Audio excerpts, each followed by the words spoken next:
Hello students. तो हम human physiology कर रहे थे, फिजियोलॉजी इन एनिमल्स कर रहे थे। तो पहले मैंने आपको रेस्पिरेशंस के अलग अलग ऑर्गन्स बताए थे डिफरेंट डिफरेंट ऑर्गेनिजम्स में। आज अपन बात करेंगे ह्यूमन रेस्पिरेटरी सिस्टम में। तो ह्यूमन रेस्पिरेटरी सिस्टम जो होता है एनिमल्स में, वो सेम ही चीज करता है जो बाकी एनिमल्स में होता है कि फ्रेश ऑक्सीजन, फ्रेश एयर देता है हमारे बॉडी सेल्स को, और हार्मफुल एयर जो होती है कार्बन डाइऑक्साइड, उसे हमारी बॉडी से रिमूव करता है, जैसे कि सभी सेल्स में होता है। बट क्योंकि ह्यूमन बॉडी जो होती है वो कंप्लीटली टेरेस्ट्रियल बॉडी होती है। टेरेस्ट्रियल मतलब जो ऑर्गेनिज्म लैंड पे रहते हैं, टेरेस्ट्रियल ऑर्गेनिज्म उन्हें कहते हैं। तो हम प्रॉपरली लैंड पे रहते हैं, हम पानी में नहीं रहते। तो हमें प्रॉपरली डिपेंडेंट होना पड़ता है एरियल रेस्पिरेशन में। एरियल रेस्पिरेशन मतलब एयर पे डिपेंडेंट होना पड़ता है। तो एयर पे हम डिपेंडेंट होते हैं, उसकी वजह से हमारा जो मेन ऑर्गन है रेस्पिरेशन के लिए वो लंग्स है। और जो ऑर्गेनिज्म लंग्स के थ्रू रिस्पायर करते हैं उनकी रेस्पिरेशन को हम कहते हैं पल्मनरी रेस्पिरेशन। ठीक है, उन्हें हम क्या कहते हैं? Pulmonary respiration. अब जो हमारा रेस्पिरेटरी सिस्टम होता है, जो ह्यूमंस का रेस्पिरेटरी सिस्टम होता है, वो अलग अलग मेन ऑर्गन तो उनका लंग्स है, बट इसके साथ एसेसरी ऑर्गन्स भी होते हैं, जैसे हमारी नेजल कैविटी, नोज। ठीक है, फिर फेरेंक्स, नोज से एयर जाती है फेरेंक्स में, फेरेंक्स से एयर जाती है लेरेंक्स में, जिसे हम वॉइस बॉक्स पढ़ते आ रहे हैं छोटे क्लासेस के अंदर।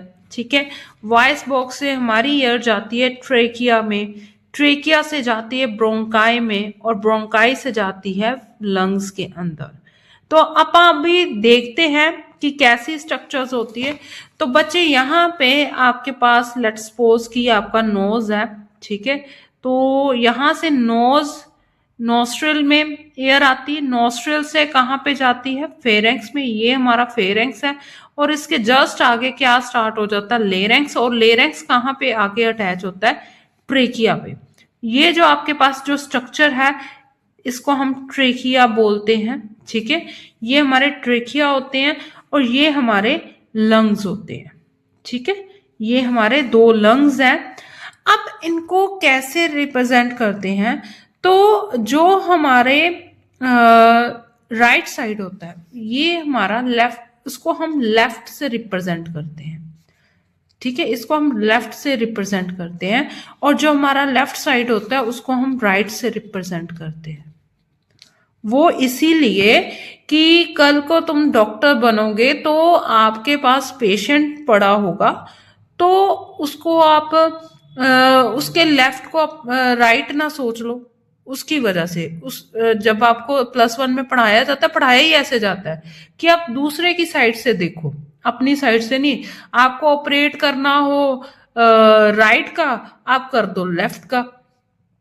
लगी बात समझ? इसलिए जो हमारा राइट होगा वो लेफ्ट होगा जब आप स्ट्रक्चर बनाएंगे, और दूसरी वाला राइट होगा। ठीक है, अब राइट और लेफ्ट लंग में आप देखो डिफरेंस है।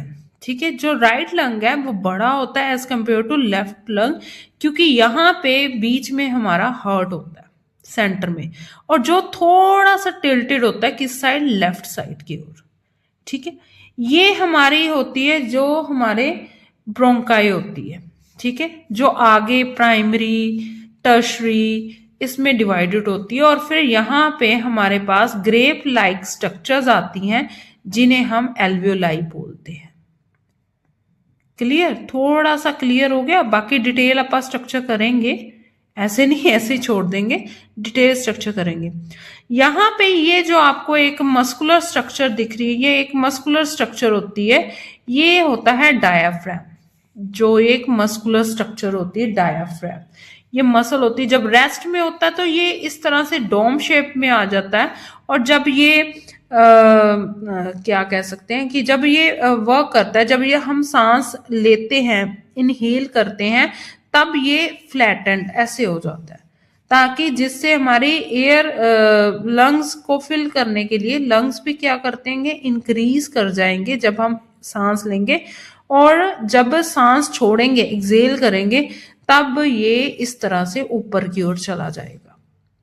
ठीक है, तो lungs internally contain small branches, bronchi and air sacs, जिसे हम एल्वियोलाई बोलते हैं।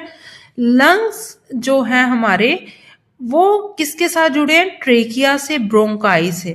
Placed in large thoracic cavity which is an air tight cavity. अब यहाँ पे जो हमारे ट्रेकिया से हिस्सा स्टार्ट हो जाता है, तो यहाँ से डायाफ्राम तक जो हिस्सा होता है उसको हम कहते हैं थोरेसिक कैविटी। ये हमारी थोरेसिक कैविटी होती है जो एयर टाइट होती है।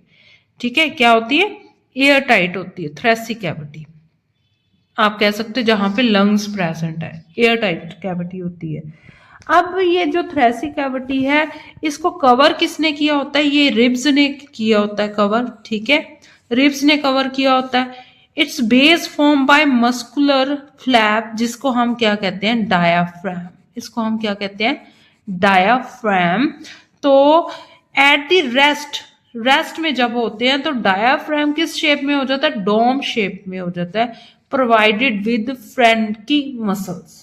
ठीक है, इन ये मस्कुलर मसल्स जो होती हैं ये सर्कुलर मसल्स होती हैं, तो फ्रेंकी मसल्स इनको बोल देते हैं, किसके, डोम शेप जो है हमारा डायाफ्राम है उसकी मसल्स को। आज के लिए अपन इतना ही इंट्रो करते हैं, कल अपन इसकी डिटेल में स्टडी करेंगे अपने ह्यूमन रेस्पिरेटरी सिस्टम की। Have a nice day.